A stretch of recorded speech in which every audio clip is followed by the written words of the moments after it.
Welcome to another episode of Home Sweet Home. My name is Rod McCall. And I'm Scott Nichols.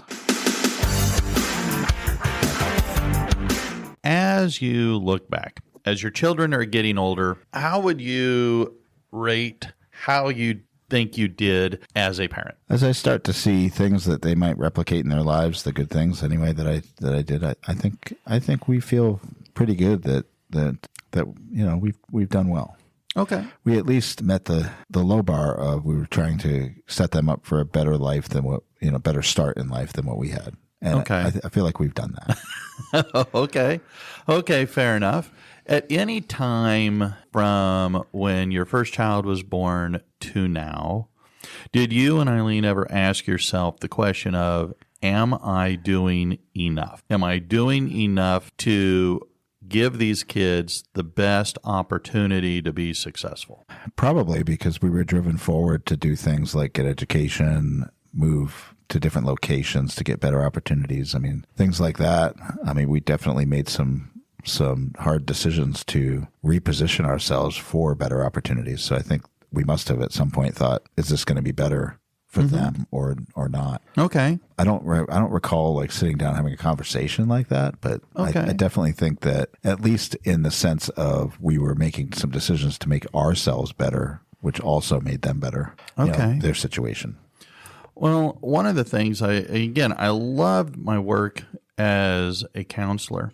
And some of the things that keep popping up with the adults that I see is they want to do a good job as far as being a parent. Sure. And, well, should I do, am I doing the right things? Am I putting them in the right schools? Am I in the right neighborhoods? Are we doing the right kinds of, right kinds of activities? Are we doing enough? Are we doing too much? Right.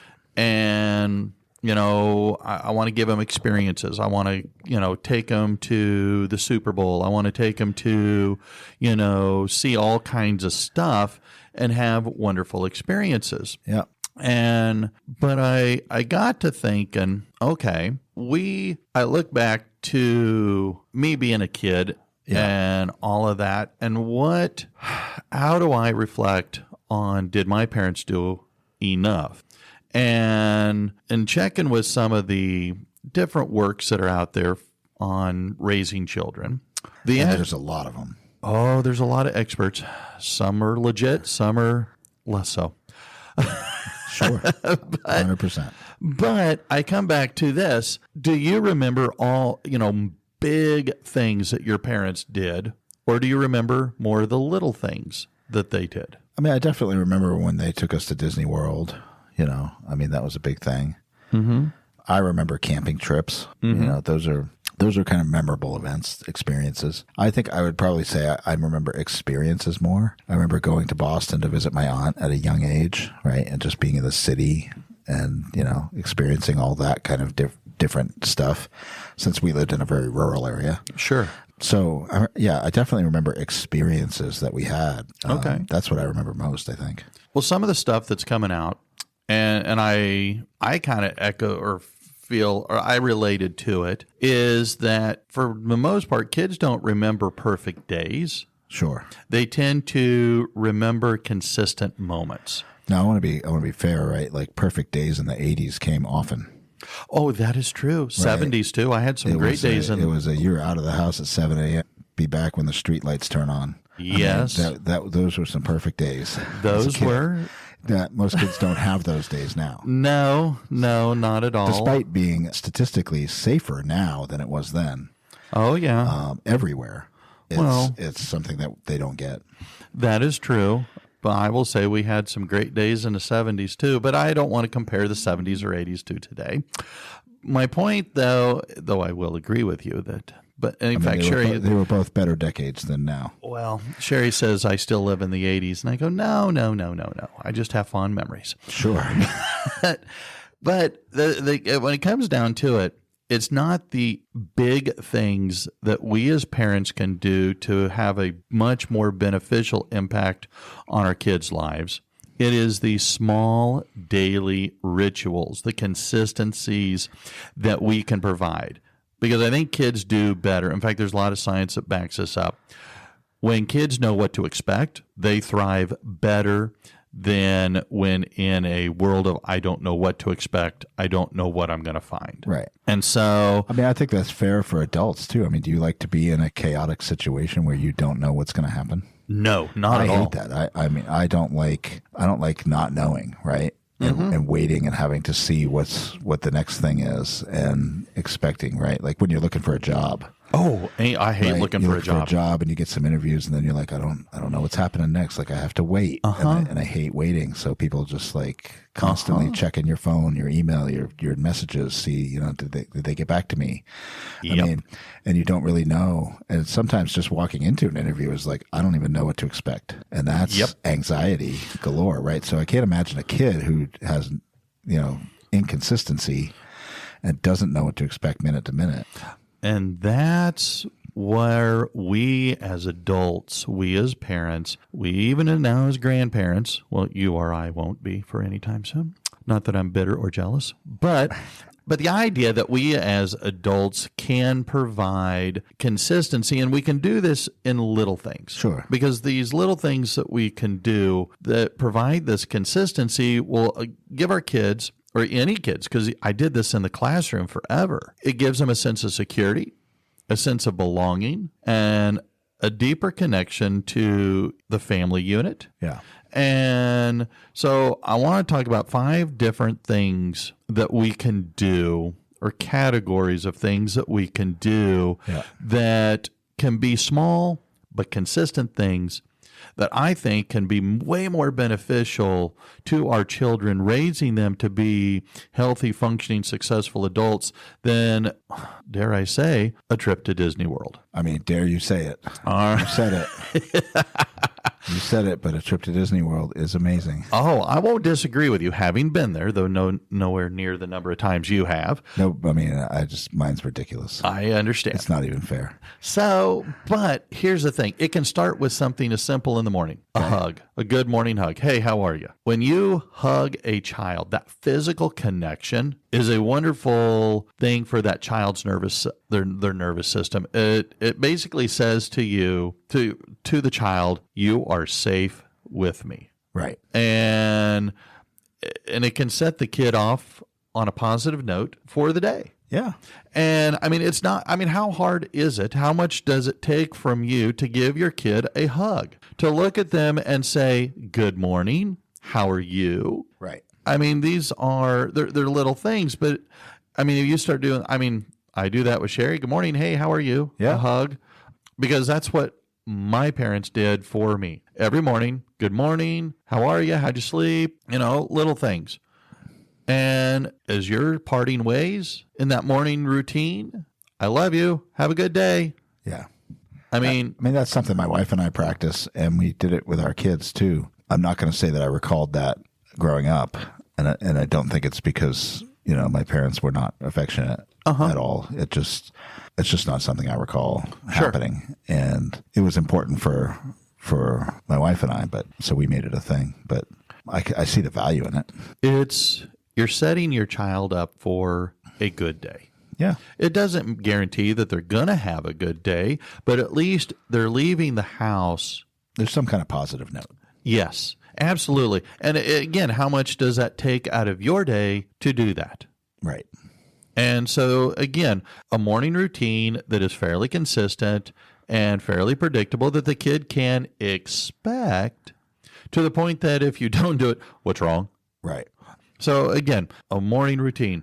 Something else that you can do is set something up in the evening, some kind of ritual that would be, help the kids kind of calm down, help them kind of detox for the day, or develop, again, this family connection. I mean, for us growing up, it was family dinner. We had family dinner every single day at the dining room table. It didn't always happen at the same time. I mean, it would be, 6, maybe 5:30, maybe 6:30. Depends on what mom was doing. Right.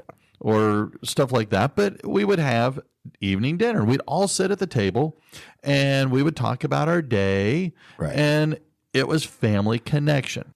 And I can't say that we did that. We ate together sometimes, but oftentimes, even if we did eat together, it was in front of the TV in the living room. And that was kind of the ritual. If we had one, right? Like, so, I mean, of course, the times I can remember the most are like from maybe 12, 13 on. Mm-hmm. And we were all so busy in different directions that we rarely were together at all. And I think it's a little harder. I mean, but even if you could do once or twice a week. Yeah. And I think that that's something that carried over into our lives with our kids at that same kind of age, because everybody was in different directions. So it was rare that we were actually together. Gotcha. And I think that's why even now, you know, we tend to do a Saturday morning breakfast with our kids. They don't all show up, obviously, because I've got one that lives in another state. Well, yeah, but shame on him. He should still be here. The ones that live here, you know, somebody always shows up, or all of them. And I just think that's a set time, you know. Mm-hmm. I mean, I get a text that we having breakfast. I mean, it's open. Mm-hmm. Show up and we can have breakfast. You know, I mean, it's just... But that's just a piece of time that's carved out. It's not long, a couple hours, but it's a great time to get together. A lot of people do Sunday afternoon dinners, right? I mean, Sunday supper. Or Saturday night, you know, family nights or something. But that, I think having something like that, especially when you get busy, is really important. And that's part of this thing, is something that is consistent, something that you can look forward to the point that if you don't do it, why aren't we doing it? Right. And the reason I'm not doing it is because I'm at Disney. Well, that's fine. Congratulations. We'll cut you a slack. But when you're able to get together and have family, you're talking, you're telling stories, and it goes back to something we talked about Thanksgiving, the ability to tell stories. Even if it's family stories that you've heard a dozen times, it's a funny story. We always laugh. And I will admit that sometimes family stories over the years get to be a little, how shall we say, exaggerated. Right. But, I mean, we just remember things differently, right? I mean, well, it's okay. Yes. Something else that we can do in the evenings with our kids, and I did this with Eric even before he was born, but especially after he was born, we would read a story. Every single night we had story time, and it was something that we did. Right. Whether it was, and I loved it. It was some of my favorite parts of the day was to sit and read with him. And he was just beginning to read when he passed away. And so he would kind of read out loud with me. And that was just, to me, that was very special. And I think it helps relax the child. I think, heck, that's why I like to read. I know you've said before that you like to read at night. Right. And so, again, it gives you an opportunity to kind of, relax a little bit. It allows your stress to kind of just slowly disappear a little. But again, it's consistency. Then when you're done with a story, you give the kid a kiss on the head, tuck him in, and good night. Right. But it's a routine. And like it is in the morning, it's an evening routine. It's something that they can depend on, something that they can look forward to. And it makes them feel safer, and it's building that connection. I mean, we could do a whole episode on attachment theory and how kids do better with more positive attachments.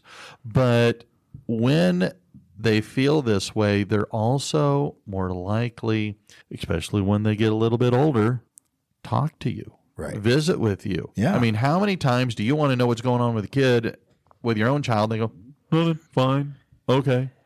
And it's kind of like, are you kidding me? It's like pulling hen's teeth to get anything out of them. But if you can start early with routines and rituals that help encourage and develop them to feel safe, right? Believe it or not, that helps them develop that trust with you that when they become adolescents and teenagers, they might actually share just a pinch more. I like that because, I run into a lot of adults, people that I'm close to even, that, you say to them, how you doing? I'm great. Liar. Everything's wonderful. Yeah, sunshine and daffodils. Big smile on the face. Everything's great, right? But clearly there's something off. Mm-hmm. And I think we don't like to be honest. And it's fine, right? Not to be completely honest with somebody you don't know or who doesn't truly care about you. But it's beneficial to be honest with somebody who does care about you, right? Yeah. I mean, you would greet me and I would, how you doing? I'm upright, right? I mean, I'm here. Yeah. I'm here. We're doing the things, right? There's nothing terribly going on in my life, but I'm just not 100%, right? And that's okay to let people know. And it's good, right? Because maybe there's something they can say that could uplift you. Sure. So I think that, being honest to someone, now you don't want to walk into your job and tell your boss, I mean, everything in my life is sucking and I don't know what's happening. I don't know if I can even work today, right? Like that's not something you want to do. Uh-huh. But probably should talk to somebody, right? And so training kids to do that early, I think is really important because then they can seek out those adults as they get older who they can share with as well. Well, and that's kind of the whole point of these rituals, these daily occurrences, things that kids can depend on. Yeah. It encourages both emotional connection, but it also encourages emotional expression. Sure. And communication, like you were saying. I mean, at family dinners, whether even if it's just once a week where you're all gathering, let's talk about your week, what were the goods, the bads, the uglies, and okay, here we go. Sure. And it's just a way to connect. It's a way to, in a lot of ways, I see it as family is important. Yeah. When family is important, that means you as a member of this family are important. Yeah. And you have value. And all of us want to feel that we are valuable and that we are important to other people.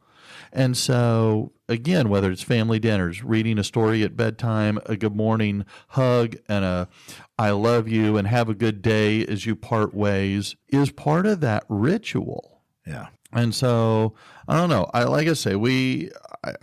I've tried this. I've ran into some roadblocks, so it hasn't gone very well lately. But the idea of, again, when you're visiting, when you're sitting around, what's, the good, the bad, and the ugly, or the best and the worst, or however you want to set it up. Sure. Of something positive and something not so positive. And, we can talk about. And sometimes, and this I've heard come up time and again, both in all my experiences with different groups. Well, I'm feeling bad, but you know what? Listening to your bad, I feel better because your bad's worse than my bad. So, I don't want to wish you bad, but so what you're saying is get other people to talk to you so you can feel better about your own life.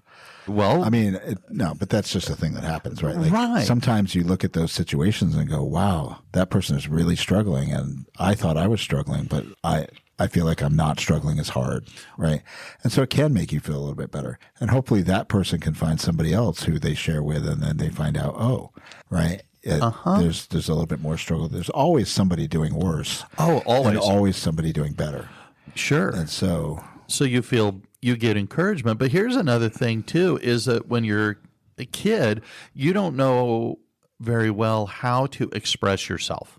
No. And so when you have adults modeling this and you're able to have a family conversation, you're basically building their emotional IQ. Right. They're also giving them vocabulary to use correctly to express themselves when they are feeling, when they're feeling those similar or same emotions at a different time, because they've already heard it, they've already seen it, they've already been in ocean, because kids model what they see from the adults in their lives, especially when it relates to emotions. I do think that I know that kids have, because I see it, right? I've seen it throughout my career, that they tend to believe that the things they're going through are massive. And matter hugely in their lives. And we know, because we were there, right? Everybody was young, and you had things that you felt like they were a big deal at the time, and you look back now and go, that was nothing. Yeah. That was a nothing, right? And I'm not trying to downplay like the kids' feelings. Oh, sure. No, I hear you. Issue. I'm just trying to get perspective, right? And that and the hope would be that parents wouldn't also make that thing into a big deal. Yes. Right, you want to downplay that thing a little bit and say, not to discount their feelings, but to be like, I understand what you're going through. someday you will see that this wasn't as large as you think it is. And I know that you can't see that now. Right. But let's help you get through it. And that's what we as parents can do to make our children's lives better. When we're asking ourselves the question, am I doing a good job raising my kids? These are the things you can ask yourself. You can look back upon and say, how am I helping build their character? How am I helping build their emotional IQ? Right. How am I helping build resilience and perspective? And so and that's where, again, having daily consistencies that the kids can depend on, predict. Right. And when you're able to have these family conversations, and again, I go back to family dinner, and I fall back on my own experiences, is the idea that you are giving them trial runs. You're giving them the ability to practice the things that they need to do to be a better conversationalist. Yeah. You're also giving them the freedom and the sense of safety to open up. So when you use your open-ended questions like, can you expand on that? Well, tell me more. Can you explain that better? I'm not sure I understand. They feel confident enough that they are able to do that. And by doing so, again, it helps grow them in all the positive ways that we as adults have become. Right. How do you feel about storytelling in that situation of like, you have an adolescent that's telling you this thing that's really terrible and it thinks it's a very big deal. And you know that it's really not going to be a big deal in life, but you can't discount it. You got to acknowledge the feelings, right? And you don't necessarily want to draw the focus off of that. But I sometimes feel that telling a story about my own life in a similar situation can shed some light on, because that same thing might have happened to me, and yet here I am, absolutely, with lots of success and other things, right? Like, so it didn't have a massive impact. Did it hurt at the time? Sure. Was it painful? Was it anxiety? Was it an issue? Absolutely, right? But just having that hope, I think, of getting through it, I think is important. I found, and I have practiced this for a long time, this is not an easy skill that you can master quickly. It is, well, I don't know. I'm a slow learner, so maybe that's why it's taken me. Maybe, odds are you're a lot smarter than I am, so you could definitely probably pick this up faster, but it's called I statements. And I was first introduced to I statements when I was going through my divorce and we were in the divorce group.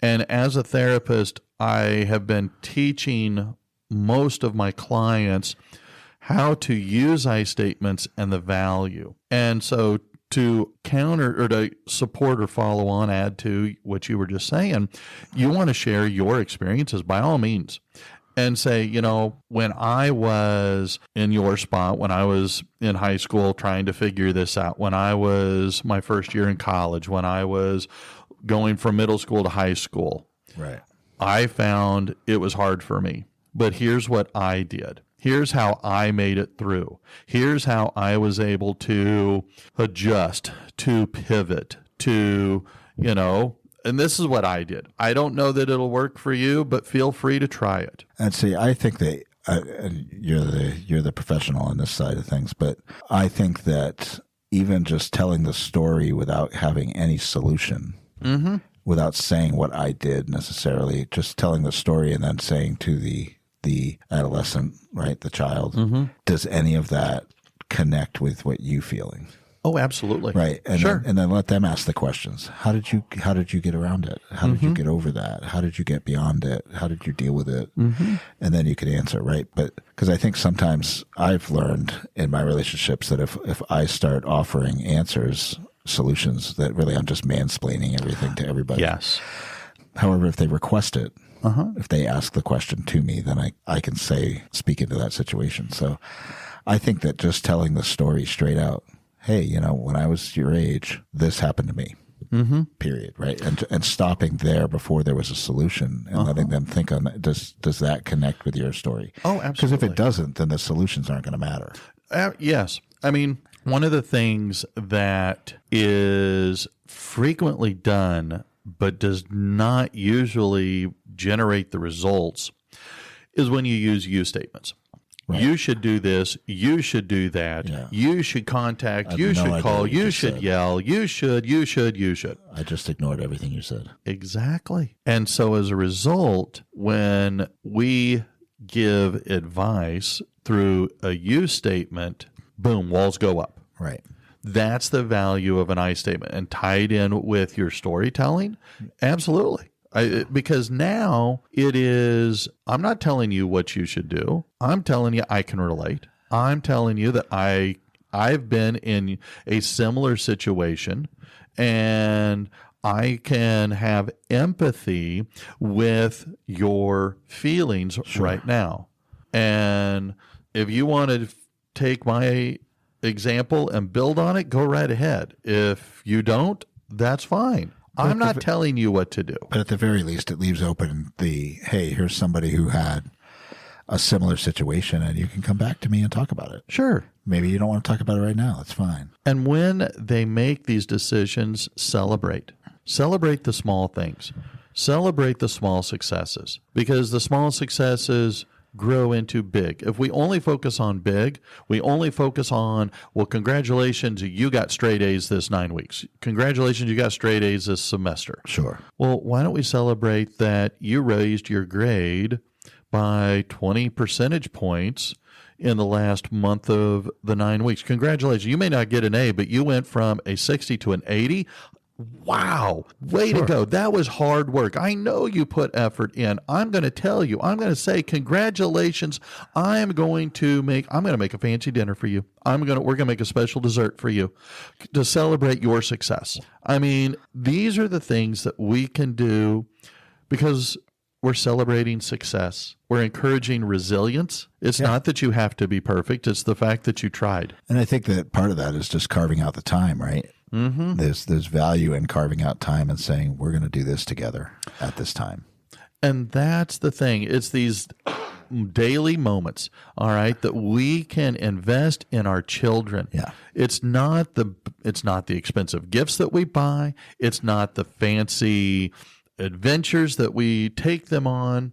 It's the morning hug. Yeah. It's the bedtime story. It's the family dinners. It's the listening with intention, celebrating these small wins that can have a much larger impact on helping our children become the best version of themselves that they can become. All right. So I don't know. I don't know that this is, super eye-opening, never heard before kind of stuff, but I do fully believe it. I experienced it. I've, just firsthand. And so when you're wondering, did I do a good job? Am I doing a good job? Am I doing the right things, raising my children? Well, think of the small things. What can we do? I mean, bottom line is you were chosen to raise that child, and you're going to do the best you can. And that's going to be enough. Yes. If you're doing the best you can, that's enough. Exactly. Period. All right. This is great. So anyway, that's all I got for today. So excellent. I guess then until next time, I'm Rod. I'm Scott. See ya. Bye-bye.